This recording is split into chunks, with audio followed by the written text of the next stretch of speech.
O livro de Gênesis é um dos livros mais atacados pelo mundo, porque é o alicerce, ali está o início de todas as coisas, é a chamada de Abraão, o homem da fé. Então por isso que Satanás, seus ministros, atacam o livro de Gênesis. Mas, apesar de todos os ataques, nós temos a palavra de Deus como sendo a palavra eterna do Senhor. Jesus citou o livro de Gênesis como sendo uma história verdadeira, porque Jesus fala que no princípio Deus criou homem e mulher. Portanto, Jesus cita o livro de Gênesis. Paulo citou o livro de Gênesis quando ele fala sobre Adão e Eva. Portanto, são personagens históricos reais, porque tanto o Senhor Jesus como o apóstolo Paulo vai citá-los. Muito bem, no capítulo 18 tem uma história muito importante. Diz assim a palavra do Senhor: depois apareceu-lhe o Senhor nos carvalhais de Mamre, estando ele assentado à porta da tenda, quando tinha aquecido o dia, e levantou os olhos e olhou, e eis 3 varões estavam em pé junto a ele, e vendo-os, correu da porta da tenda ao seu encontro, e inclinou-se à terra, e disse: meu Senhor, se agora tenho achado graça aos teus olhos, rogo-te que não passes de teu servo. Traga-se agora um pouco de água, e lavai os vossos pés, e recostai-vos debaixo desta árvore, e farei um bocado de pão, para que esforceis o vosso coração, depois passareis adiante, porquanto por isso chegastes até vosso servo. E disseram: assim faze como tens dito. E Abraão apressou-se em ir ter com Sara a tenda, e disse-lhe: amassa depressa 3 medidas de flor de farinha, e faze bolos. E correu Abraão às vacas, e tomou uma vitela tenra e boa, e deu-a ao moço, que se apressou em prepará-la. E tomou manteiga e leite, e a vitela que tinha preparado, e pôs tudo diante deles. E ele estava em pé junto a eles, debaixo da árvore, e comeram. E disseram-lhe: onde está Sara, tua mulher? E ele disse: eila, aí está, na tenda. E disse: certamente tornarei a ti por este tempo da vida, e eis que Sara, tua mulher, terá um filho. E ouviu Sara a porta da tenda que estava atrás dele. E eram Abraão e Sara já velhos e adiantados em idade. Já Sara havia cessado o costume das mulheres. Assim, pois, riu-se Sara consigo, dizendo: terei ainda deleite depois de haver envelhecido, sendo também o meu senhor já velho? E disse o Senhor a Abraão: por que se riu Sara, dizendo: na verdade gerarei eu ainda, havendo já envelhecido? Haveria coisa alguma difícil ao Senhor? Ao tempo determinado tornarei a ti por este tempo da vida, e Sara terá um filho. E Sara negou, dizendo: não me ri, porquanto temeu. E ele disse: não digas isso, porque te riste. E levantaram-se aqueles varões dali, e olharam para a banda de Sodoma, e Abraão ia com eles, acompanhando. Amém. Graças a Deus. Essa é uma das passagens onde nós vemos a teofania de Deus. O que é teofania? Teofania é quando Deus se manifesta em forma de alguma coisa. Deus se manifesta em forma de fogo, isso é teofania. Deus se manifesta através de trovões, isso é teofania. Deus se manifesta através do vento, isso é teofania. Deus se manifesta através de terremotos, isso chama-se teofania. Mas Deus também se manifesta através de homens, de mensageiros ou de anjos. Também são expressões teofânicas. Vem de teos, Deus, palavra grega, e fania, aparência. E nesse caso, nós lemos que vieram aqui para visitar Abraão 3 varões. Se você ler o capítulo 19, a Bíblia diz que o Senhor ficou na presença a Bíblia diz que Abraão ficou na presença do Senhor. No entanto, 2 outros varões ou anjos foram para Sodoma e Gomorra. Em Sodoma e Gomorra, eles tiram Ló apressadamente, e Ló chama ambos de Senhor. Veja, são 3 anjos. Abraão fica na presença, sabe como diz a Bíblia hebraica? Que Abraão ficou na presença de Yahvé, de um. Os outros 2 que foram tirar Ló, na hora do aperto, diz: assim não, Yahvé. Chama também os 2 de Yahvé. Por quê? Porque no Antigo Testamento a doutrina da Santíssima Trindade é implícita. Ainda não houve a manifestação do Filho, porque o Filho ainda não fez carnes no Antigo Testamento. Nós só passamos a entender quem é Pai, quem é Filho, quem é Espírito Santo no Novo Testamento. Por quê? Porque Jesus, o Filho, se fez carne e aparece no relacionamento Pai e Filho, que a gente não enxerga no Antigo Testamento. E depois que Jesus ressuscita, ele fala: não vou deixar vocês órfãos, eu volto para o Pai, mas vou deixar com vocês o Consolador, uma pessoa da mesma natureza dele, que pudesse guardar a igreja, a sua obra. Então aquelas 3 pessoas do Antigo Testamento, que estavam ocultas, que estava implícita, no Novo as 3 pessoas tornaram-se explícitas. Então, meu irmão, leu o profeta Isaías capítulo 6, o ano que morreu o rei Uzias. Isaías diz: eu vi o Senhor assentado no alto e sublime trono, e os querubins adoravam a Deus, sabe como? Santo, Santo, 2, Santo, 3. Então eu vejo a doutrina da Trindade no Antigo Testamento de forma implícita, e torna-se revelada no Novo de forma explícita, porque aí nós vemos o Pai se relacionando com o Filho e o Espírito Santo hoje atuando na igreja.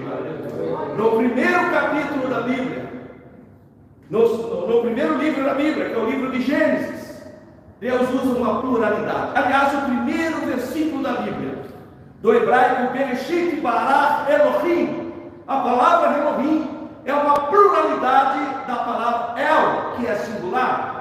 Mas eu não posso traduzir para o português: no princípio criou, o verbo no singular, deuses. Não posso fazer essa tradução, mas eu sei que na palavra Elohim está a pluralidade de pessoas. Então, como eu posso? O que os judeus fizeram para explicar isso?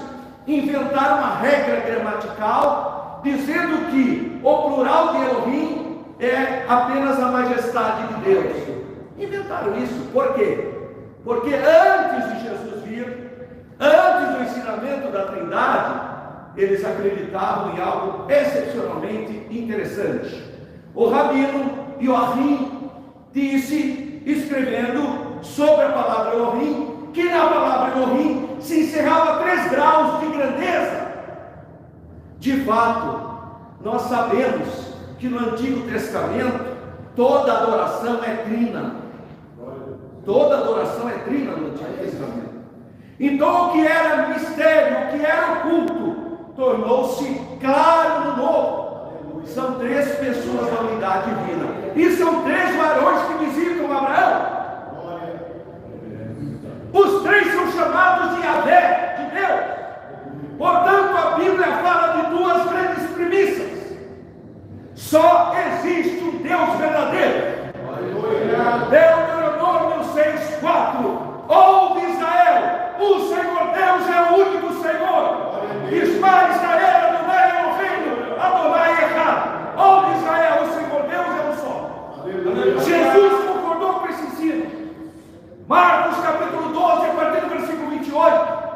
Quando aquele escriba perguntou para Jesus qual é o grande mandamento, Jesus disse: o primeiro mandamento é esse: amarás ao teu Deus, único Deus verdadeiro. Jesus fala: só há um Deus verdadeiro. Então a primeira premissa da Bíblia é que só existe um Deus verdadeiro. E a segunda premissa é que o Pai é Deus, o Filho é Deus e o Espírito Santo é Deus. Como conciliar o monoteísmo com 3 pessoas?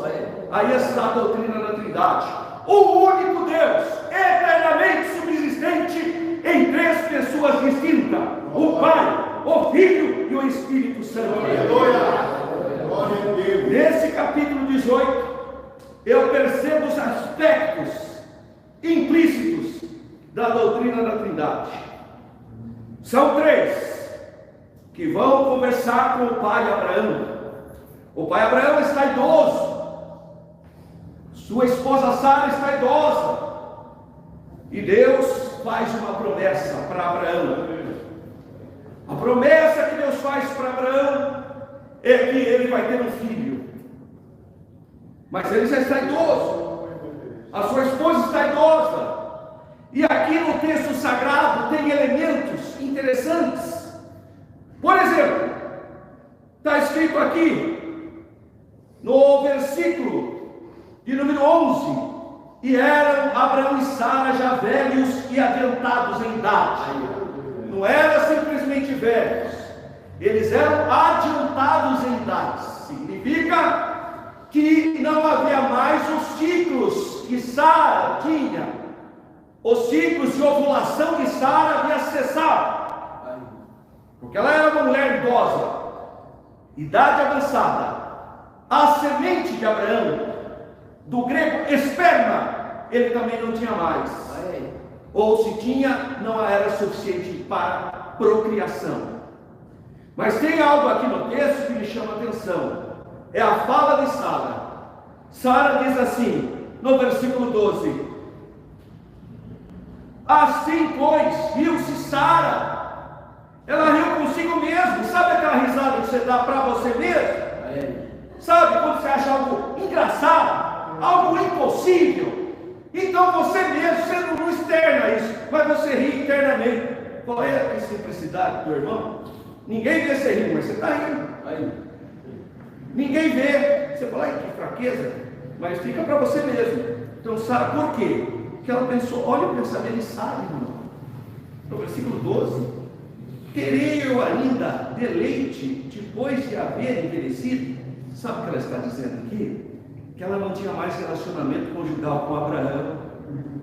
Não havia mais o relacionamento conjugal, porque os seus membros estavam amortecidos. É isso que diz em Hebreus. Em Hebreus diz que os membros, tanto de Abraão como de Sara, haviam se amortecido. Ele está falando da sexualidade humana, que pode haver a procriação. Porque quando Deus criou um homem e uma mulher, o objetivo primário foi a perpetuação da espécie humana. Todo relacionamento fora do projeto de Deus, não existe potencial de perpetuação da espécie humana. Se depender dos casamentos homoafetivos, acaba a humanidade. Se depender desses relacionamentos de homem com homem, mulher com mulher, acaba o gênero humano.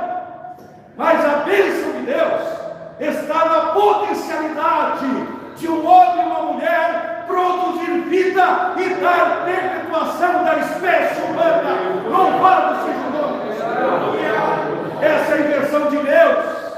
Na invenção de Deus a vida, na invenção de Deus a reprodução, na invenção de Deus a continuidade da espécie humana.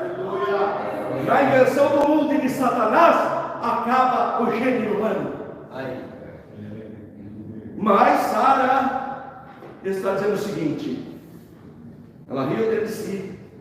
Imagina, olha que fraqueza, esses homens aí, esses varões, que até então ela não tem o discernimento, que é Deus que está visitando isso.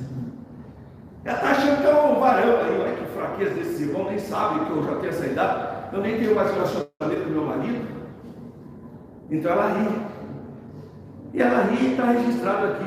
Terei ainda deleite depois de haver envelhecido, sendo também o meu Senhor já velho. Falou, olha que fraqueza desses três varões aí, eu nem tenho relacionamento mais com meu marido. Não tem mais. Não tinha mais nenhum tipo de vigor para isso. Não havia mais, por causa do envelhecimento. A Bíblia diz claramente, muito envelhecimento. Não era apenas um envelhecimento natural, estava além já. Quase 100 anos, Abraão não tem cansado. Então não tinha. Mas o Senhor, está vendo, irmão, que esses três varões que estão aqui não são varões normais ou regulares. Porque olha o que diz o versículo 13. E disse o Senhor a Abraão, porque se riu Sara? Mas Sara não estava lá com eles. A Sara estava na outra tenda. A Sara não estava ali naquela reunião. Abraão fez ia falar frango assado, não é frango assado, fez uma bezerra assada. E dela tinha ali a comida, eles comeram, mas Sara não estava lá, ela estava na outra tenda. Mas Sara, irmão, ela gostava de ouvir a conversa do marido com os visitantes. Tem lógica isso. Por que Sara fazia isso? Porque era muito importante as informações dos comerciantes e também das pessoas que passavam, dos viajantes, para saber, porque não se esqueçam que Sara e Abraão eram da Mesopotâmia. Eles eram de Ur dos caldeus, em uma região sofisticada, e agora eles estavam fim do mundo. Canaã era o fim do mundo, irmão. É a mesma coisa, só para você entender, não desmerecendo ninguém, mas a mesma coisa que você ter saído de Campinas e no momento você está morando no Vale de Jequitinhonha. Seria mais ou menos só para você entender o que é sair de Ur dos caldeus, da civilização mesopotâmica, e ir para Canaã naquele momento. Isolamento social. No deserto, lá na terra de Canaã, isolado, qualquer pessoa que aparecia é novidade. E isso está também na natureza feminina. A mulher gosta de novidade. Uma das primeiras coisas que as irmãs fazem comigo é alguma novidade, irmão. Interessante, né? É da natureza a curiosidade. E não é defeito isso não, irmão. Tá? E Sara ficava ali atento para ver o que eles estão conversando. E aí o homem falou lá, nem sei qual dos três que falou, mas falou para Abraão. Falou ele, ó. Falou com fé, né? Com determinação. Olha o versículo 10. Certamente tornarei a ti por esse tempo da vida. E eis que Sara, tua mulher, terá um filho. Falou para Abraão. Abraão não perguntou nada disso, irmão, mas é Deus falando para Abraão. A Sara ouviu. A Sara, no versículo 11, pessoal, diz assim: e eram Abraão e Sara já velhos e aventajados. Já a Sara havia cessado o costume das mulheres. Sabe o que significa o costume das mulheres? o ciclo menstrual tinha cessado. Como que ela ia ter filhos se ela não ovula? Não há mais ovulação no organismo de Sara, irmãos. Se não há ovulação, como que vai haver a fecundação? E ela fala, já cessou, eu nem tenho mais outras palavras, irmãos, ela não tinha mais nenhum. Os ciclos que a mulher tem são fundamentais para a vida. Há um momento que ela não tem mais, porque ela não vai mais gerar. Mas cessou, porque não vai mais gerar. Já passou o momento da gestação, já passou o momento, por isso que não tem mais ovulação. Então ela fala, já cessou o meu costume. O costume é esse, do organismo se preparar para o óvulo ser fecundado. Como não ocorre fecundação, aquilo tem que sair. Isso é do organismo humano natural. Então ela fala, não tem mais o costume das mulheres, já acabou. Então ela fez o quê? Riu-se Sara consigo. Mas no versículo 14, diz que o Senhor viu. Como? Como que o Senhor viu se ele estava falando com Abraão? Sara não estava lá. Sara riu para si mesmo. Isso significa onisciência, um atributo de Deus. É um atributo de Deus, irmão. Não, ela riu escondido, mas Deus viu. Nós precisamos ter temor de Deus, irmão. Tem gente, irmão, que é um santão na frente da esposa. Aqui não, né? Graças a Deus. Mas por aí, não. É uma santidade na frente das pessoas. É muito bonzinho aqui na igreja.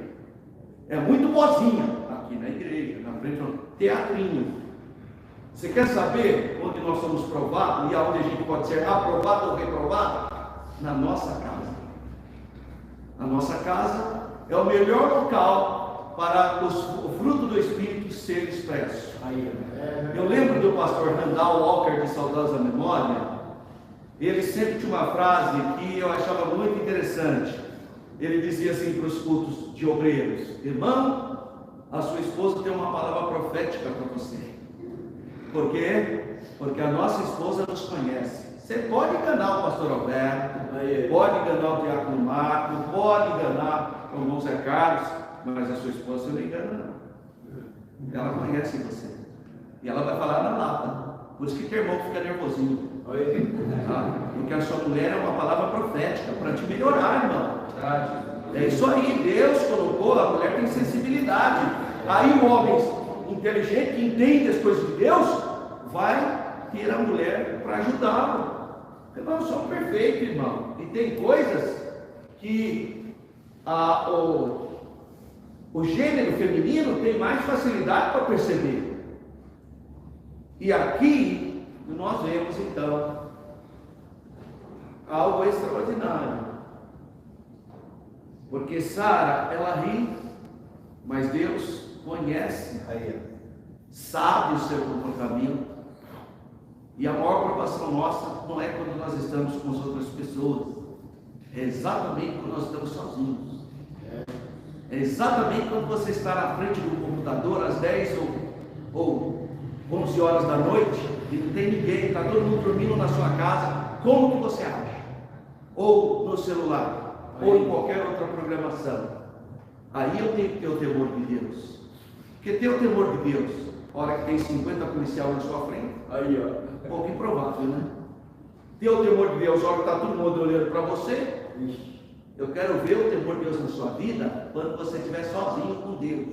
Só você e Deus. Vendo se você é a luz do mundo e sal da terra. Na hora que você estiver sozinho, ninguém poderá testemunhar contra você. Saiba que existe um olho que tudo vê. Saiba que existe um Deus onisciente e os seus olhos percorrem toda a terra. E nada escapa do seu olhar. E aqui a Sara riu. E disse o Senhor a Abraão: por que se riu Sara? Nem Abraão sabia, coitado. Porque ela riu dizendo: na verdade gerarei eu ainda, havendo já envelhecido? Há uma lógica no fala de Sara. Há uma lógica. Estou envelhecida. Mas aí vem a contraposição de Deus. Essa palavra profética que eu quero que você guarde. Porque tem gente, irmão, que veio hoje para essa casa desanimado, porque não vê as promessas de Deus sendo cumpridas na sua vida, porque não vê. Já está amanhã, na quinta-feira acaba a campanha ou o piedoso, e a pessoa não está vendo, porque tem coisas que você não vê com seus olhos carnais, tem coisas que você não percebe com o seu sentimento perceptivo carnal. Há coisas no mundo espiritual, porque você orou, porque você fez plano, porque você confiou, você exerceu fé, e há um rebuliço no mundo espiritual e você não enxerga. E é por isso que você acha como Sara, é impossível, não acontece nada. Essa é a palavra profética para a sua vida. Há alguma coisa impossível para o Senhor. Existe alguma coisa impossível? É o desafio da palavra profética para a sua vida. Existe algo impossível para o Senhor? Sara achava que havia. Sara falou: tem, eu já estou vendo, já cessou o costume das mulheres, eu não tenho mais relacionamento conjugal com meu marido Abraão, é impossível, não dá mais. Mas Deus é Deus, e Deus é fiel. Se Ele prometeu, Ele vai cumprir, e Ele vai te surpreender. Guarda essa palavra, porque é uma palavra profética. Deus vai te surpreender. Nasceu o menino. Irmã, eu não sei o que aconteceu passado. Eu já tentei entender isso aqui. Eu fico pensando: será que Deus começou a operar no sangue de Sara, nos seus órgãos internos? Será que Deus entrou no ventre dela e fez a ovulação de novo? Eu não sei, irmão. O que é que aconteceu com Abraão? O seu organismo, lombo na Bíblia, é essa parte do nosso aparelho reprodutor. A gente pensa que lombo é costa, né? Falei até mais chicotado no lombo. Para de bobagem. Na Bíblia, lombo é o aparelho reprodutor. Por isso que fala que Jacó ou Levi saiu dos lombos de Abraão, do seu aparelho reprodutor. Eu não sei o que aconteceu, mas eu tento imaginar. Abraão vai dormir e o Espírito de Deus começa a trabalhar no sangue de Abraão. O organismo estava morto, porque a Bíblia diz que estava morto, estava amortecido. Em Hebreus diz isso. Os aparelhos reprodutivos de Sara e de Abraão estavam amortecidos, mas começou a gestar vida, porque esse é o Deus do sobrenatural. O organismo foi mudando, foi produzindo semente. Ele voltou a ter um relacionamento conjugal com Sara. Tudo que Sara falou que era impossível, Deus cumpriu. Tudo que você fala que é impossível, Deus tem poder para inverter e mudar a situação, porque não há nada impossível para o Senhor. Não há nada impossível para o Senhor. Louvado seja o nome de Jesus. Sabe o sorriso de Sara? Você sorriu? Então o nome do seu filho será Sorriso. Isaac. Isaac em hebraico significa sorriso.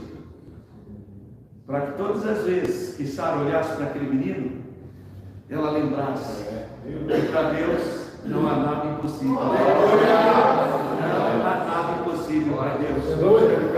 Aleluia.